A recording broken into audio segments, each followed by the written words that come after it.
Doctor Yunus এমন একটা মানুষ আল্লাহ বাংলাদেশকে দিলেন, সারা পৃথিবীর প্রেসিডেন্টের উনি স্যার। তুরস্কের প্রেসিডেন্টের মতো এরকম সুলতানে তুর্কি, উনি ওনাকে স্যার বলে। মানে একটা মুসলিম যুক্তরাষ্ট্র তৈরি হলে যে একজন সুলতান সেখানে আসবে, সেই রকম একটা সুলতানি হাবভাব, সুলতানি একটা বিশ্বব্যাপী গ্লোবাল সেলিব্রিটি হওয়ার এই ভাবগুলি, এই দৃশ্যগুলি আমরা ডক্টর ইউনূস সাহেবের মধ্যে দেখতে পাচ্ছি কিনা। দেখবেন যে ডক্টর ইউনূস আসছে এখন আমাদেরকে, আমাদের তরুণদেরকে উন্নয়নের স্বপ্ন দেখাচ্ছেন, বড় হওয়ার সাহস দিচ্ছেন ইনশাআল্লাহ। কি ড্রোন আবিষ্কার, কি অ্যাটম বোম নির্মাণ, কি ন্যানো প্রযুক্তি, আমরা দেখব গোটা বাংলাদেশ সারা বিশ্বের লিড দিচ্ছে ইনশাআল্লাহ। সেই ব্রেনে বাংলাদেশে আছে। মার্কিন মূল্যকে এক বাংলাদেশি বিজ্ঞানী তিনি ক্লাস নেন, মাসের বেতন তার 2 কোটি। নাসা বিজ্ঞানীর অনেকজন আছে বাঙালি, আমাদের বাংলাদেশি। আমেরিকার ক্ষেপণাস্ত্রের ডিজাইন তৈরিকারী বাংলাদেশি। সারা বিশ্ব থেকে যদি বাংলাদেশ তার সন্তানদেরকে আনে, বাংলাদেশ এক রাতেই পরাশক্তিতে পরিণত হবে। এইরকম মেধা বাংলাদেশে আছে আলহামদুলিল্লাহ। বাংলাদেশের দিকে এই জন্যই সারা বিশ্বের দৃষ্টি পড়েছে, এমনি পড়ে নাই। প্রিয় ভাইয়েরা, তো এখন আমাদের ঐক্যবদ্ধ হওয়া চাই। আমাদের কি হওয়া চাই? ঐক্যবদ্ধ হওয়া চাই। গোটা বাংলাদেশ একটা শীষে ঢালা প্রাচীরের মতো হব। গোটা বাংলাদেশ ডক্টর ইউনূসের নেতৃত্বে আমরা ঐক্যবদ্ধ। ডক্টর ইউনূস 4-5 বছর ক্ষমতায় থাকবেন ইনশাআল্লাহ।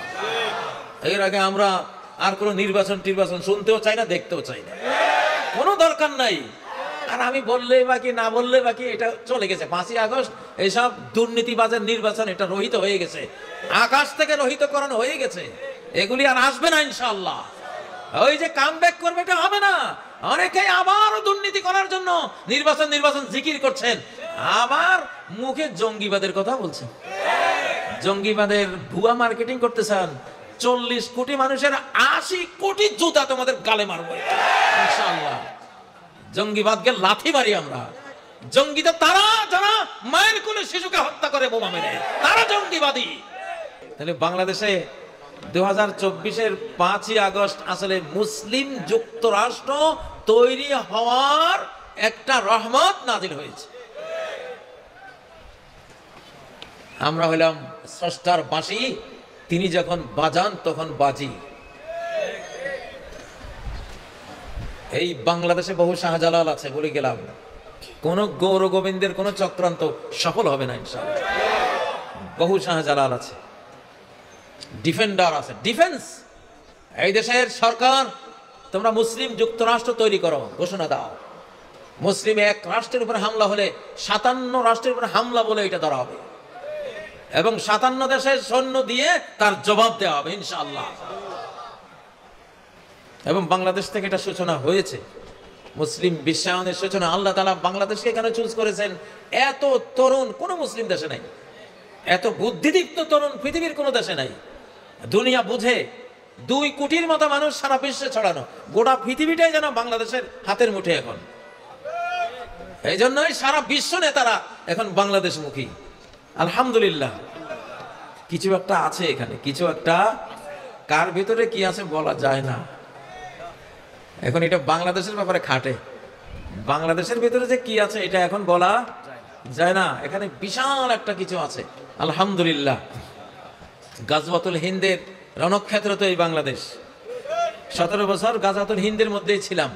এখনো হিন্দুস্তান বসে বসে 24 ঘন্টা আমাদের বিরুদ্ধে মিডিয়া যুদ্ধ চলছে কিনা, এটা গাজওয়াতুল হিন্দের প্রোপাগান্ডা পার্ট, এটা চলছে। চক্রান্ত যুদ্ধ চলছে কিনা, চলছে। এটা এখনো আবার কামব্যাক, আবার ফিরে আসতেছে ফ্যাসিবাদ। এইসব ভুয়া কথার একেবারে চতুর্দিকে প্রচার চলছে কিনা, চলছে। তো আমরা তো ইনশাআল্লাহ হিন্দুস্তান বিরোধী যুদ্ধের গাজী যুদ্ধ আমরা চাপিয়ে দিচ্ছি না, তারা চাপিয়ে দিচ্ছে আমাদের উপরে, ঠিক নয় কি? বাংলাদেশে একটা শক্তি হলেই ভারত মনে করে এটা আমার জন্য হুমকি, ঠিক নয় কি? তো তাদের চক্রান্ত থেমে নেই, আমাদের সজাগ থাকতে হবে ইনশাআল্লাহ। তবে আমরা সাবধান করে দিচ্ছি, বাংলাদেশের উপরে হাত দিবা, যারা হাত দিবা তাদের রাষ্ট্র সুদ্ধা দখল করে মুসলিম সাম্রাজ্যের বিস্তার ঘটানো হবে ইনশাআল্লাহ। এখন সেই যুগ, কারণ এটা আল্লাহ আমাদের সাথে আছেন। তুতিল মুলকা মান তাশা, যাকে চাও সাম্রাজ্য তুমি দাও, ঠিক না? খন্দক যুদ্ধে নবীজির সাহাবীরা পরীক্ষা খনন করছেন, এমন এক পাথর পড়লো, ওটা কোনো কোদাল দিয়ে বেলচা দিয়ে ভাঙা যায় না। নবীজি আসলেন, তিনি কোপ দিলেন, নবুয়তের হাতের কোপ খেয়ে ওটা ফেটে গেল, আর একটা আলো বেরিয়ে গেল। সেই আলোতে পারস্য সাম্রাজ্যের বিল্ডিং গুলো নবীজি দেখলেন, প্রাসাদগুলো দেখলেন। তিনি বললেন যে তোমরা সুসংবাদ গ্রহণ করো, পারস্য সাম্রাজ্য তোমরা দখল করবা। আরেকটা কোপ দিলেন, পাথর বাংলা একটা আলো বিচ্ছুরণ হয়ে রোমান সাম্রাজ্যের প্রাসাদগুলো দেখা গেল। নবীজি বললেন রোমান সাম্রাজ্য তোমরা দখল করবা।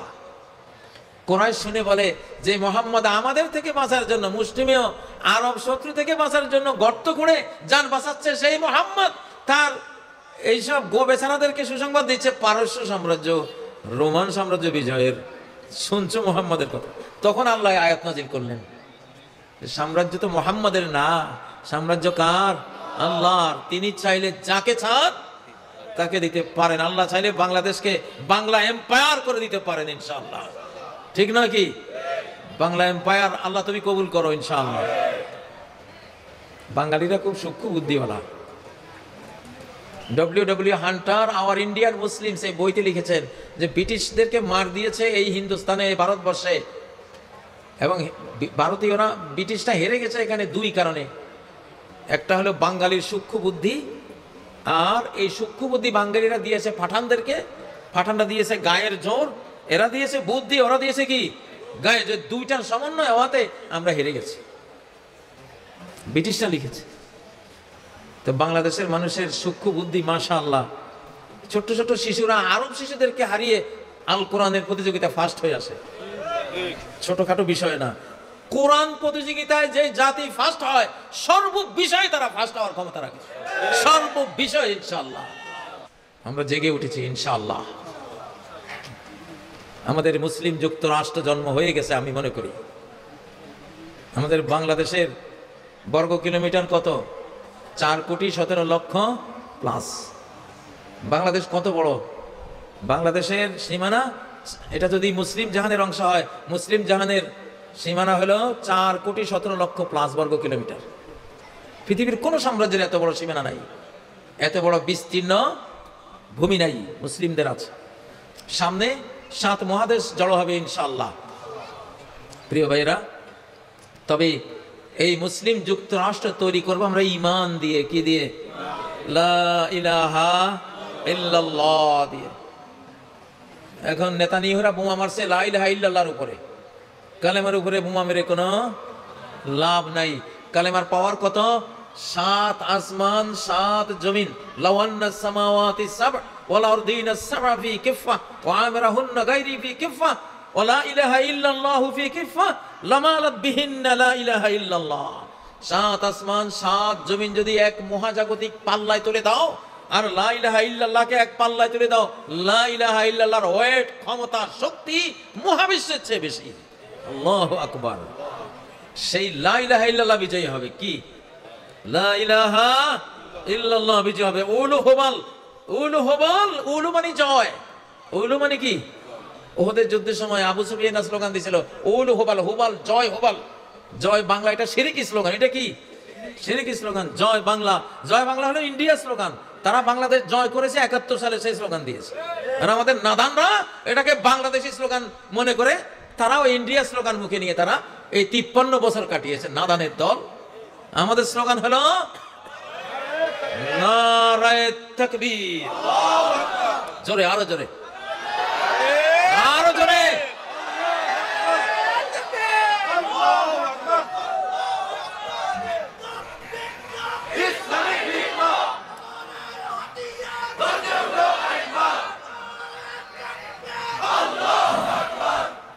সুলতান সালাহউদ্দিন আইয়ুবী ক্রুশের যুদ্ধের সময় শেষ রাতে ঘুরতেন সৈন্য বেরাকে, আনাচে কানাচে ঘুরতেন।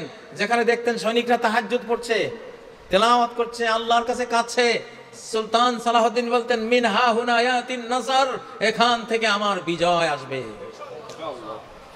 ইন কুনতুম মুমিনিন, যদি ঈমান থাকে বিজয়ী হবেই তোমরা। আমরা বিজয়ী হব গণতন্ত্র দিয়ে না, সমাজতন্ত্র দিয়ে না, পুঁজিবাদ দিয়ে না, হুজুর মুজুরের তরিকা দিয়ে না, বিজয়ী হব ঈমান দিয়ে। কি দিয়ে? ঈমান দিয়ে। একজনকে মারতে গিয়ে গোটা জাতি মরে গেছে, ঈমানের ইতিহাসে আছে না? লূত আলাইহিস সালামকে মারতে গিয়ে গোটা লূত আলাইহিস সালামের জাতি মরে গেছে। নূহ আলাইহিস সালামকে মারতে গিয়ে গোটা নূহের জাতি মহাপ্লাবনে তলিয়ে গেছে। মূসা আলাইহিস সালামকে মারতে গিয়ে গোটা ফেরাউনের আলে ফেরাউন সব মারা পড়েছে। ঠিক নয় কি? হ্যাঁ, তো ঈমানের শক্তিটা কত! ঈমানের সাথে যুদ্ধে এই পর্যন্ত কেউ বিজয় হয়নি। নমরুদ বিজয় হয়নি, সাদ্দাত বিজয় হয়নি, কারুন বিজয় হয়নি, কেউ বিজয় হয়নি। এই যুগের ফেরাউনরা বিজয় হবে? আমি একটা প্রতীক্ষায় আছি, আল্লাহ তাআলা মুমিনদের শক্তি কম থাকলে বেঈমানের যুদ্ধ লাগিয়ে দেন পাখির সাথে, যেমন আবাবিল, আব্রাহার 60,000-এর সাথে ছোট্ট ছোট্ট পাখির যুদ্ধ লাগিয়ে দিয়েছেন। সেই যুদ্ধে পাখিরা বিজয়ী হয়েছে, হস্তি বাহিনী আবাবিলের হেরে গেছে। ঠিক না? আবার আরেক যুদ্ধে দেখা যায় ইব্রাহিম আলাইহিস সালাম আর ওনার স্ত্রী ছাড়া কোনো ইমানদারে নাই, ওনারা দুইজন মুমিন মুমিনা। নমরুদ তখন বিশ্ব রাজা, সারা বিশ্বের তিনি সুপার পাওয়ার, তার কোটি কোটি সৈন্য সামন্ত। নমরুদের সাথে কি যুদ্ধ করার ইব্রাহিমের কোনো ক্ষমতা আছে? নাই।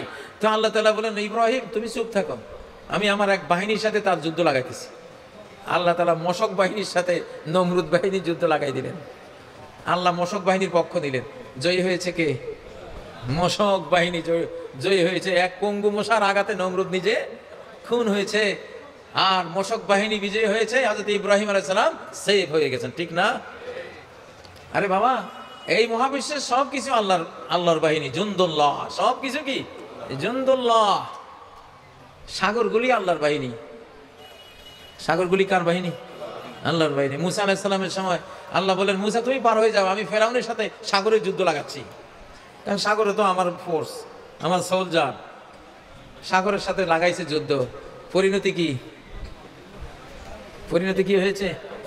হ্যাঁ, এখনো সাগরের সাথে যুদ্ধ হবে। আরে নেতানিয়াহু, তুই আর তোর মুরব্বির সাথে যুদ্ধ হবে সাগরের সাথে। কার সাথে? মহাসাগরের সাথে। এক এক সুনামি আসবে। 2004 সালে সুনামির গতি ছিল পার আওয়ার 900 কিলোমিটার। আল্লাহু আকবার। পানির গতি 900 কিলোমিটার। সেই পানির মধ্যে ট্রেন ভাসতেছে, ঢুকতে পারতেছে না, ডুবার সময় পাচ্ছে না, এমন গতি। লোহা লক্কর ভাসিয়ে নিয়ে যাচ্ছে, এমন গতি। সেই গতি দেওয়ার মালিক আছে না নাই? তোমরা আমাগরে জঙ্গি বলো, সাগরে জঙ্গি বলো না। মিয়ানমারে যে একটা নাড়া দিয়া 334টা অ্যাটম বোমার বিস্ফোরণ হয়েছে, ওরা বলে বিজ্ঞানীরা, যে মিয়ানমারকে যে নাড়াটা দিয়েছেন আল্লাহ তাআলা, এখানে তিনি 334 নিউক্লিয়ার বোমের বিস্ফোরণ ঘটাইছেন। তাহলে ভূমিকম্প তো জঙ্গি, এতগুলি বোমা মারছে, কেউ যে কিছু বলো না।